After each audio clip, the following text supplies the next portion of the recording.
నమస్తే, welcome to HM TV. నేను సంపత్. బులెటిన్లో డీటెయిల్స్ చూద్దాం. బేగంపేట లీలానగర్ కాలనీ రైల్వే ట్రాక్ గోడపై స్వచ్ఛ భారత్ ఆవశ్యకతను తెలియజేస్తూ ఆకర్షణీయమైన గోడ చిత్రాలు వేశారు. కళాకారుల శ్రమతో రూపొందించిన గోడ చిత్రాలు నడిచే ప్రతి ఒక్కరి దృష్టిని ఆకర్షిస్తున్నాయి. కానీ పక్కనే పేరుకుపోయిన వ్యర్థాలు మాత్రం స్థానిక అధికారుల నిర్లక్ష్యానికి అద్దం పడుతున్నాయి.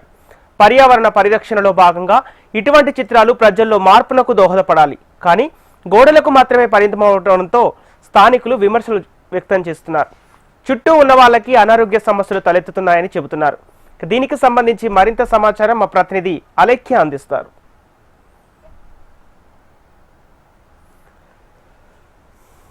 రైల్వే ట్రాక్ దగ్గర ఉన్నాము. ఇక్కడ చూసుకున్నట్లయితే ప్రస్తుతం ఈ రైల్వే ట్రాక్ని ఆనుకొని ఉన్న గోడకి స్వచ్ఛతకు సంబంధించిన పెయింటింగ్స్ మనకు దర్శనం ఇస్తున్నాయి. ఈ పెయింటింగ్స్ని చూసుకున్నట్లయితే లక్షల రూపాయలు ఖర్చు చేసి పెయింటింగ్స్ని అయితే వాల్స్కి వేయడం జరిగింది. కానీ ఈ స్వచ్ఛత అనేది చిత్రాలకి మాత్రమే, ఆ గోడలకు మాత్రమే పరిమితమైంది. చుట్టూరా చూసుకున్నట్లయితే చెత్తా చెదరంతో, వ్యర్థ పదార్థాలతో అయితే ఇక్కడ ఈ ఫుట్పాత్ మొత్తం కూడా నిండిపోయి కళావిహీనంగా అయితే కనిపిస్తుంది. చూడొచ్చు మనం విజువల్స్లో మొత్తం కూడా ఎండిపోయిన మొక్కలు, పిచ్చి మొక్కలు, ఈ చెత్త చెదారం అంతా, ప్లాస్టిక్, ఈ మ్యాట్రెస్ అన్నీ కూడా చెత్త చెదారంతో అయితే ఈ ఫుట్పాత్ అంతా నిండిపోయింది. దీంతో లక్షల రూపాయలు ఖర్చు చేసి స్వచ్ఛత పేరుతో అయితే ఇక్కడ ఈ పెయింటింగ్స్ని అయితే వేయడం జరిగింది. కానీ అవి గోడలకు మాత్రమే పరిమితమైనాయి. దీంతో ఈ చెత్త చెదారం అంతా కూడా ఇక్కడ పడేయడంతో ఇప్పటికీ అంటే జిహెచ్ఎంసీ, దీనికి సంబంధించిన జిహెచ్ఎంసీ సిబ్బంది ఎవరు వచ్చి కూడా ఈ చెత్తను ఇక్కడ నుంచి తీసుకోకపోవడంతో, చెత్తను సేకరించకపోవడంతో అయితే ఈ చుట్టుపక్కల ఉండే స్థానికులు అయితే అనారోగ్య సమస్యలు తలెత్తుతున్నాయని చెప్తున్నారు.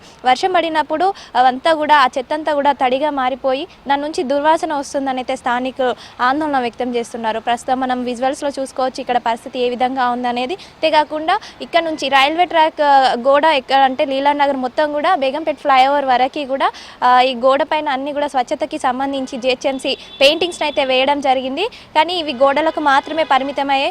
మొత్తంగా ప్లాస్టిక్, వ్యర్థ పదార్థాలు, ఫుట్పాత్ మొత్తం కూడా అంటే లక్షల రూపాయలు ఖర్చు చేసి ఫుట్పాత్ని కూడా వేయడం జరిగింది. ఆ ఫుట్పాత్ మాత్రం మొత్తం చెత్తకు మాత్రమే పరిమితమైంది మనం చెప్పుకోవచ్చు. దీనికి అంటే జిహెచ్ఎంసీ అధికారులు అంటే సిబ్బంది నిర్లక్ష్యం ఏ విధంగా ఉందో చూసుకోవచ్చు. స్వచ్ఛ ఆటోలు వచ్చి చెత్తను ఇక్కడ నుంచి కలెక్ట్ చేసుకోవట్లేదని కూడా ఇక్కడ ఉన్న స్థానికులు అయితే చెప్పడం జరుగుతుంది.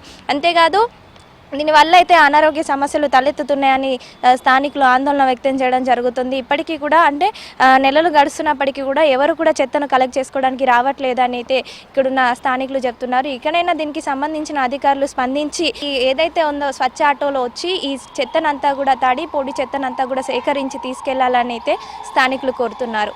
కెమెరామెన్ రవితో అలేఖ్య, హెచ్ఎం టీవీ, హైదరాబాద్.